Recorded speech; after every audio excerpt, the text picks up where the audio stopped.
Hi friends, welcome to my channel. In our previous video on nodal analysis, we have solved the circuits with current sources. In this video, let us see how to analyze the circuits with the voltage sources using nodal analysis. So now our topic is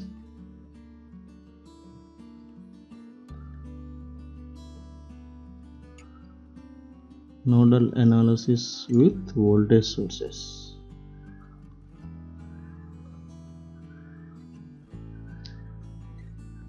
So let us consider an example circuit with voltage sources.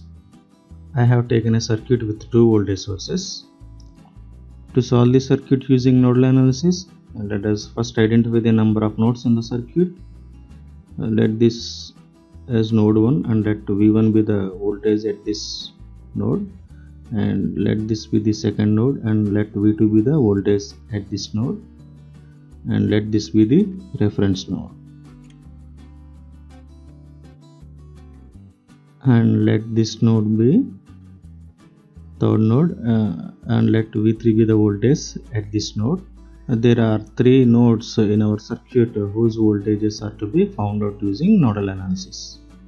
But if you observe, there are two voltage sources, and one voltage source is connected directly between the one of the non-reference node and this reference node, and another voltage source is connected between the two non-reference nodes. So there are two cases how a voltage source can be connected between the nodes. So our case one is voltage source is connected between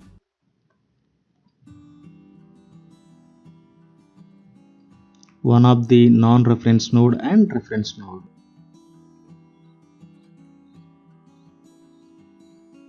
So in our circuit, this 10 volts voltage source is directly connected between the non-reference node and reference node. We already know that the voltage at any node is the potential difference between that node and the reference node. Here, a voltage source is directly connected between the node 1 and reference node. And since plus terminal of this voltage source is connected to node 1 and negative terminal is connected to reference node, if you travel from this zero potential means reference node to this node 1, there will be a 10 volts voltage rise. So in this case our V1 is 10 volts. So if you have any voltage sources which is directly connected between one of the non-reference node and reference node, the voltage at that node becomes the value of the voltage source connected that node and reference node. Even though there are three nodes in our circuit whose voltages are to be found out, because one voltage source is connected between node 1 and this reference node, there is no need to calculate the node 1 voltage as its value is already known. And okay, now observe this 5 volts voltage source which is connected between two non-reference nodes, node 2 and node 3. So our case 2 is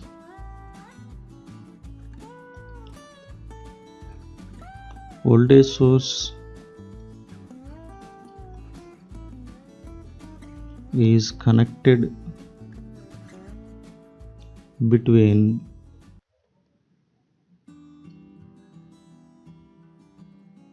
any two non-reference nodes.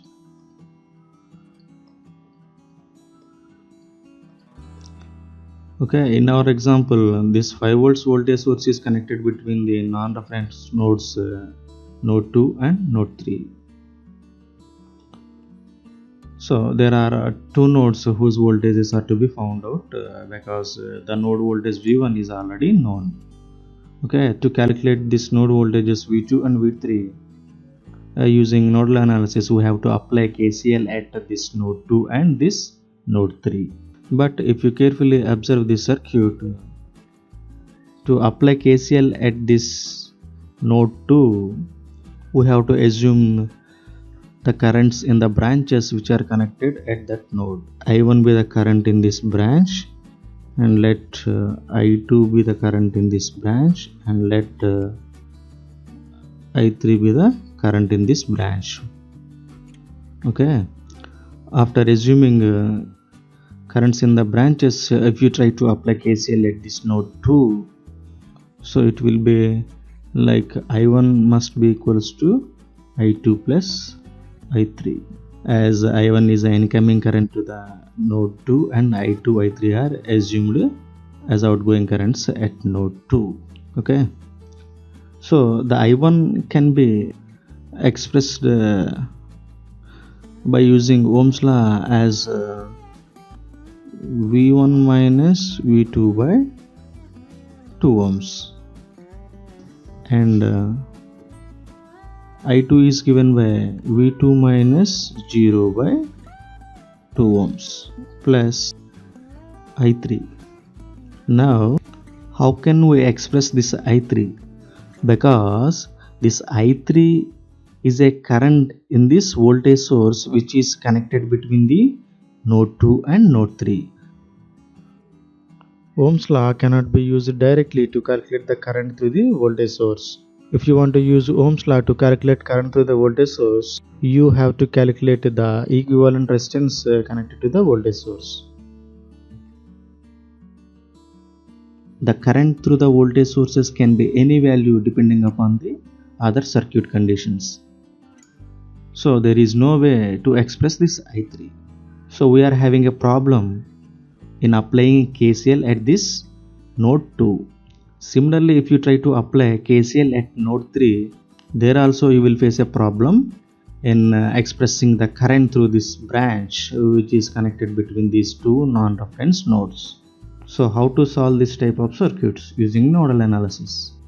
So these type of circuits are solved using a supernode technique. So when voltage sources are connected between any two non-reference nodes, those type of circuits can be solved using supernode technique. Now let us see what is this supernode technique and how we solve this problem. Okay, since we are facing problem in applying KCL when there is a voltage source between two nodes, we form a generalized node by considering a closed surface which includes the nodes to which the voltage source is connected, and we treat that enclosed surface as a supernode. So in our example, node 2 and node 3 will form a supernode. So let us assume a closed surface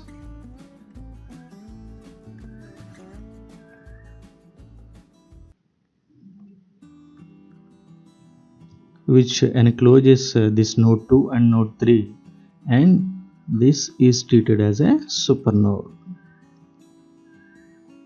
Okay, so a supernode is formed by enclosing the voltage source between two non-reference nodes.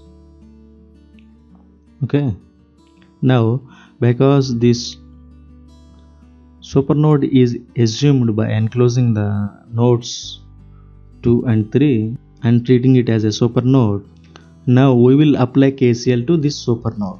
To apply KCL to the supernode, let us see how many branches are connected to this supernode. Let me name the circuit to get a better picture. Let this node as A, B, C, D. Now let us try to apply KCL at this supernode. So our next step is apply KCL at supernode.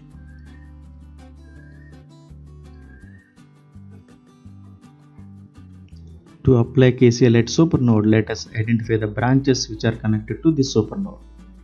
So this 2 ohms branch means the branch AB is connected to the supernode, and then branch BD is connected to supernode, and the branch CT is also connected to supernode, and again the branch AC, this branch is also connected to supernode.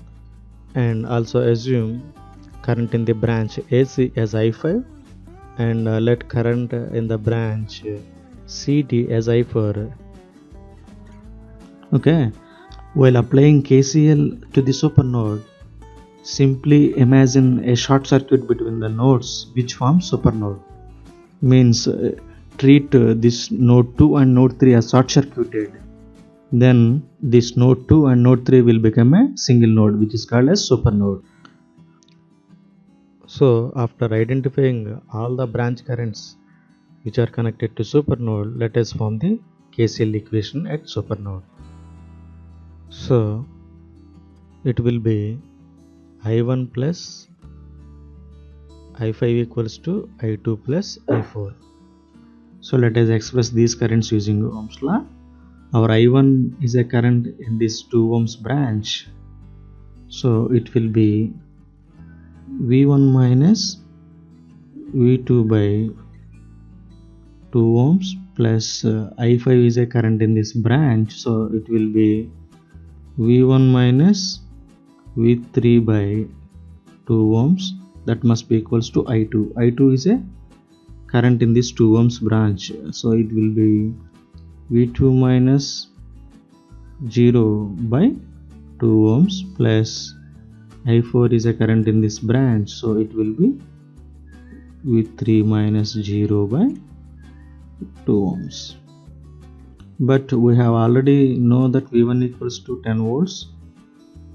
Substitute this V1 value in the above expression and we will get, after substituting and rearranging, we will get V2 plus V3 equals to 10 volts. So let it be the equation 1. So we have one equation in two variables which are V2 and V3. So to solve this equation we need one more equation because we need a minimum of two equations to solve two variables.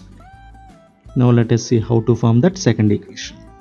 Take a screenshot here. I will go to next slide. Okay, now to form the second equation we apply KVL to the supernode and simply observe the voltage source which is connected between node 2 and node 3 which is forming a supernode. The plus terminal of the voltage source is connected to V2 and negative terminal is connected to V3. So if you travel from V2 to V3, the potential decreases by 5 volts. So the voltage VBC equals to 5 volts. VBC is nothing but V2 minus V3. So V2 minus V3 equals to 5 volts. So let it be equation 2. And this equation 2 is called constraint equation because it tells the relation between the two nodes and the voltage source across the two nodes which are forming a supernode. Hence it is also called as a supernode equation. Now we are ready with the two equations in two variables. Now you can solve it. To solve these two equations, just add both equations. So equation 1 plus equation 2 will give you 2V2 equals to 15 volts. Therefore V2 equals to 7.5 volts.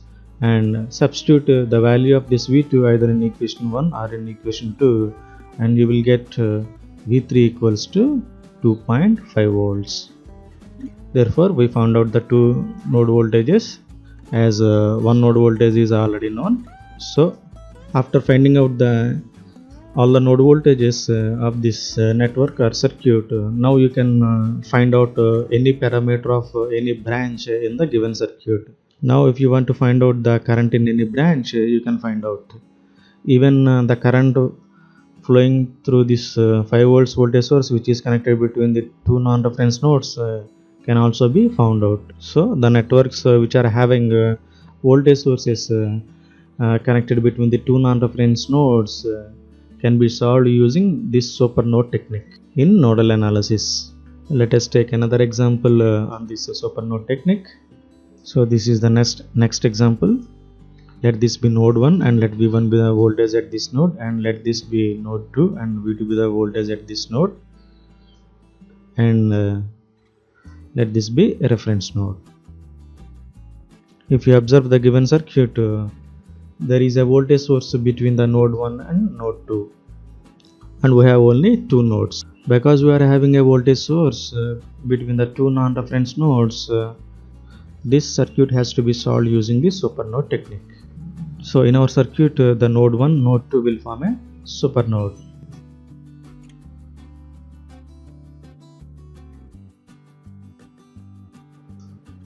So we have to apply KCL to the super node. To apply KCL to this super node, I have already told you that while applying KCL to the super node, simply assume that the nodes which are forming a super node as short circuited. So in that case, any branch which is connected parallel to the voltage source will become non-effective while applying KCL at super node. So let I1 be the current in this branch, and let I2 be the current in this branch, and let I3 be the current in this branch, and let I4 be the current in this branch. There is no need to consider current in the 10 ohms resistor as it becomes non-effective while forming KCL at super node, because one end of this 10 ohms resistor is connected to super node and other end is also connected to super node. So the both ends of the resistors are connected to the same node known as super node. So while forming KCL, no need to consider this 10 ohms resistor at this super node. So after assuming the currents in all the branches which are connected to the super node, let us form the KCL equation at the super node. So applying KCL at super node,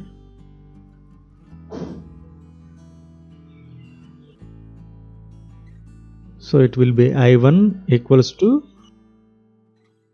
I2 plus I3 plus I4, because I1 is the incoming current to the super node, and I2, I3, I4 are the outgoing currents from this super node. I1 is a current in this branch which is having 2 amperes current source, so I1 will be 2 amperes. And coming to I2 is a current in this 2 ohms branch, so it will be V1 by 2 ohms, and I3 is a current in this branch, so which is V2 by 4 ohms, and I4 is a current in this 7 amperes current branch, so I4 will be 7 amperes because the direction of I4 and 7 amperes current source is same. So after taking LCM and rearranging these terms, so you will get 2V1 plus V2 equals to minus 20. Let it be equation 1. As we know, to form second equation to solve this circuit, we will observe the nodes which are forming the super node, and we will form a constraint equation. Negative terminal is connected to V1 and positive terminal is connected to V2. So our constraint equation will be V2 minus V1 equals to 2 volts, or V1 minus V2 equals to minus 2 volts. Let it be equation 2. To solve these equations, simply add equation 1 and equation 2. You will get 3V1 equals to minus 22. So our V1 equals to minus 7.33 volts. And substitute this V1 value in equation 1 or 2, you will get V2 equals to minus 5.33 volts. So this is the way how to solve the circuits using super node technique. Note that the 10 ohms resistor doesn't make any difference while solving the circuit because it is connected across the supernode. Okay, that's it. This is another example which includes voltage sources. Solve the circuit using nodal analysis and comment your answers in the comment box. Solve it by nodal analysis, and let this node voltage as V1 and let this node voltage as V2 and this node voltage as V3, and find out what is V1, V2 and V3. Comment your answer in the comment box, and if you have any doubt while watching the video, leave a comment in the comment box. And if you like the video, please like, share, subscribe to my channel. Thank you so much for watching. Stay tuned for more videos. Thank you.